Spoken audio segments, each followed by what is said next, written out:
Les amis, vous croyez connaître l'histoire du football? Ok, vous avez vu des classiques, des finales de Ligue des Champions, des duels entre Messi et Cristiano Ronaldo. Mais est-ce que vous savez que Nottingham Forest a été double champion d'Europe? Ou encore que l'Étoile Rouge de Belgrade est venue d'Europe de l'Est pour dominer le continent? Eh bien oui, ce sont des choses qui sont arrivées dans l'histoire du football et aujourd'hui, dans cette vidéo, on part pour un voyage dans le temps et je vous embarque avec moi. On va parler de clubs que le football moderne a malheureusement pratiquement effacés, mais qui pourtant, dans l'histoire globale, ont laissé une trace immense. Alors installez-vous les amis, si vous aimez la nostalgie, vous êtes au bon endroit. Ça va être passionnant, mais un peu dramatique aussi. Avant de faire ce saut dans le temps, pensez bien à vous abonner et à activer la cloche de notification pour ne louper aucune de mes vidéos, voire à me rejoindre en tant que membre de la chaîne. Vous avez le descriptif sous cette vidéo. Et c'est parti pour les clubs qui ont été oubliés dans l'histoire du football. Générique.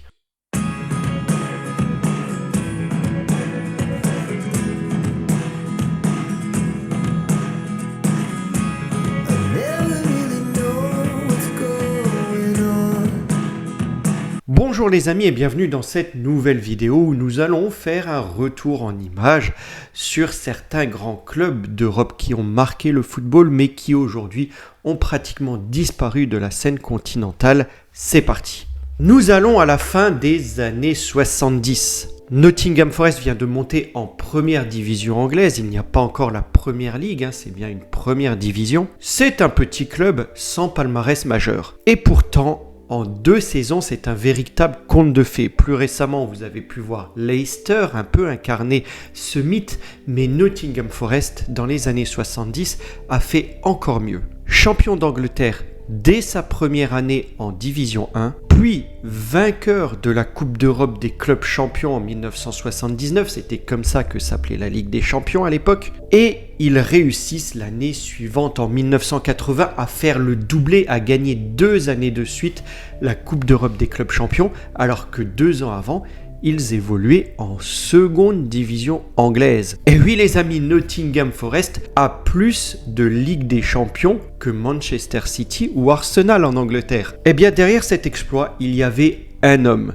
Brian Clough. Charismatique, arrogant aussi, mais génial. Il bâtit une équipe soudée, pragmatique et efficace. Avec des joueurs comme Trevor Francis, c'était d'ailleurs le premier millionnaire du football anglais, où on retrouvait encore le gardien Peter Shilton. Je vous ai déjà dit que j'adorais l'équipe d'Angleterre 1990, eh bien Peter Shilton en était le portier et on le retrouve ici à Nottingham Forest. Mais après cet apogée, après l'année 1980, eh bien c'est la lente chute du club. Le coach Clough reste longtemps, trop longtemps malheureusement, comme c'est parfois le cas, il faut savoir se retirer à temps. Eh bien le club décline, descend même en 2e division et malgré un retour assez récent en première ligue, eh bien Nottingham Forest n'a plus jamais été ce qu'il avait été par le passé. C'est aujourd'hui une légende éteinte mais inoubliable pour ceux qui s'intéressent un petit peu au foot anglais. 1991, le rideau de fer tombe les amis. L'Europe bascule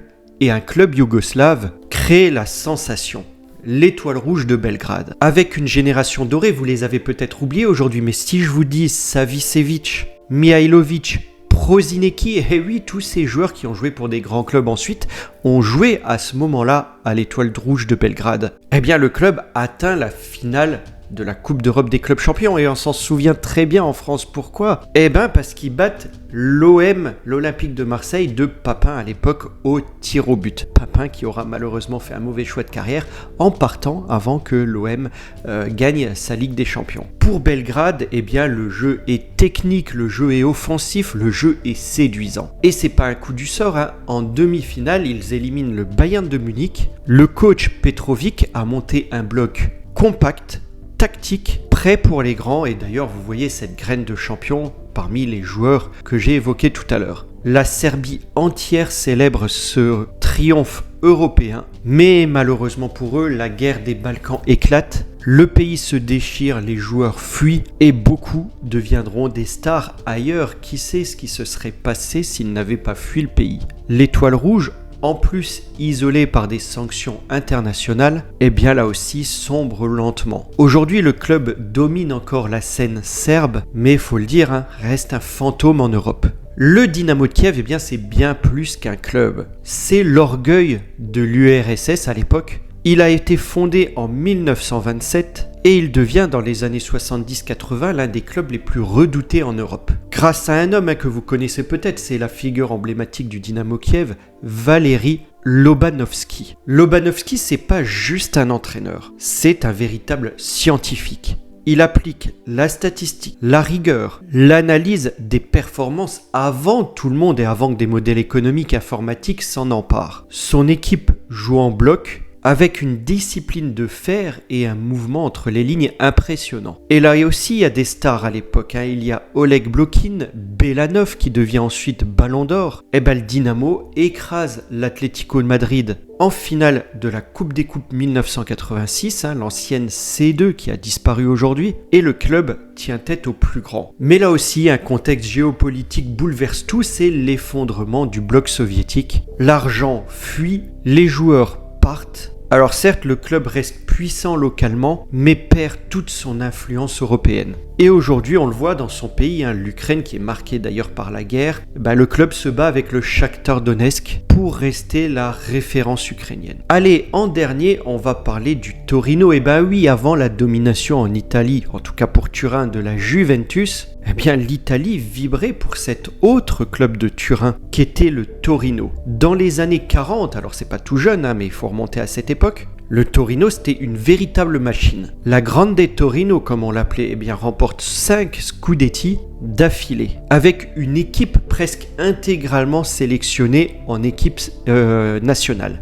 Mazzola, vous connaissez certainement au moins 2 noms. Loïc, Gabetto, c'était des noms mythiques, des joueurs d'exception. Le Torino, à l'époque, c'est simple, il perdait pratiquement jamais. Le public italien était véritablement conquis. Mais le 4 mai 1949, c'est le drame. L'avion qui transportait l'équipe s'écrase sur la colline de Superga. J'avais déjà fait une vidéo sur un accident d'avion des Busby Babes, une des très belles vidéos, une de mes préférées sur la chaîne. Si j'y pense, je vous mettrai le lien par ici. Et là aussi, malheureusement, l'équipe du Torino vit un crash aérien. Aucun survivant, le football italien est en deuil, le Torino ne s'en relèvera vraiment jamais. D'ailleurs, si vous voulez que je développe ce sujet sur le crash aérien du Torino, n'hésitez pas à me le dire en commentaire. Le club gagnera un dernier titre en 1976, mais ne retrouvera jamais son lustre. Aujourd'hui, le Toro, comme on l'appelle, vit dans l'ombre de la Juventus, mais la mémoire du Grande Torino est toujours honorée.